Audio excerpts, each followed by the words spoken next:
السلام علیکم۔ اگر آپ اس میسج کو سن رہے ہیں تو میں ریکویسٹ کرتا ہوں کہ آپ اسے پورا سنیں۔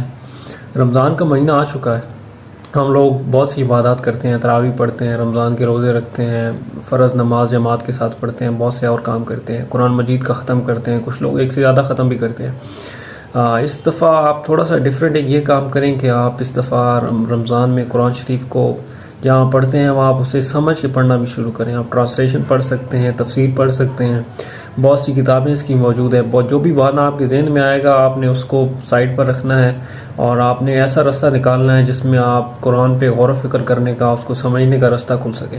اگر آپ ویڈیوز دیکھنا آپ کو اچھی لگتی ہیں تو بہت سے کورسز ایسے آن لائن ویڈیوز پہ موجود ہیں، اردو میں بھی ہیں، انگلش میں بھی ہیں، ہر زبان میں موجود ہیں، آپ اسے سن سکتے ہیں۔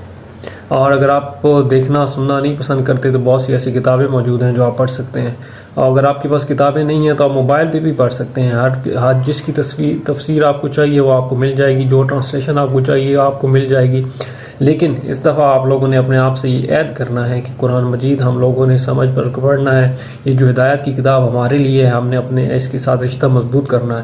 تو اس کے ساتھ جہاں جہاں ہمیں ثواب ملے گا، اس کی اصلاحات قرآن مجید کے جو اچھے اثرات ہوں گے ہماری زندگی میں بھی آئیں گے۔ قرآن مجید ہمیں بار بار غور و فکر کی بات کرتا ہے، ہمیں کہتا ہے کہ سوچیں، اور انسان سوچ سے ہی بدلتا ہے۔ جب اس کی سوچ بدلتی ہے تو اس کے اعمال بدل جاتے ہیں، اور اعمال بدلنے کے ساتھ جہاں انسان بدلے گا، انسان ہی معاشرے بناتے ہیں تو ہمارا معاشرہ بھی بہتر بن سکتا ہے۔